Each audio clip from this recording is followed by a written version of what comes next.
Before we do this project, I wanted to demonstrate it. In this project, we're going to learn how to use checkboxes, or they call them check buttons. So what this program will do, we can select several options, or you could only select one option or two options. When you click place order, we'll have another box open up that displays the customer order. I used label demo as a starting point, saved it as check button demo, and made the following changes. I changed the class name. Now I know this is weird. The other, like, compound words have been capitalized, but in this case, check button, in the code, the button is lowercase. We have a doc string, allow the user to place a restaurant order from a set of options. And our init method, where we set up our window and the widgets on our window. This should have already been in your code, but we did add a title of check button demo. And then in main, where we call the class that we created, change that to check button demo. Okay, this is the code to add the 4 check buttons. Remember, we had a chicken, a french fry, a bean, green beans, and applesauce, and then we also had a button. To create a check button, it is the add check button method.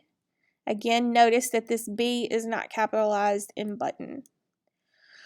For the text, that's the text that will appear to the right of the button, and then we set the row and column as normal. For the button, the text is going to say place order. We are saying span over 2 columns, and again, when this button is pressed, it will run the place order method that we have not yet created. Okay, this is the code to create the event handler place order. Remember, this is the method that will be executed when the button is clicked. This should be aligned with your init method. So I'm going to scroll up now so you can see the rest of the code. We are going to add a doc string, display a message box with the order information. We're going to initialize the message value at empty. But if, and here, self.checkcb is what we referred to this check button. If it is checked, then we're going to add, using our compound operator, to the message the value chicken and then a line break. Well, actually 2 line breaks. If tater is checked, which tater is for the french fries, then we will append, using the compound operator, french fries and a couple of line breaks. So that continues for all 4 of our checkboxes. And then if message is empty, then our message value will be no food ordered.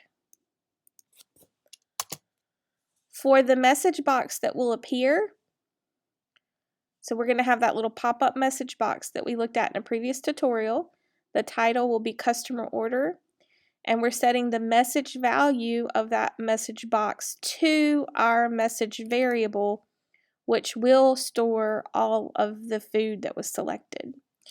Now, if we save and execute this code, it should work as previously demonstrated. So if I choose chicken and applesauce, place order chicken and applesauce. If I select nothing, no food ordered.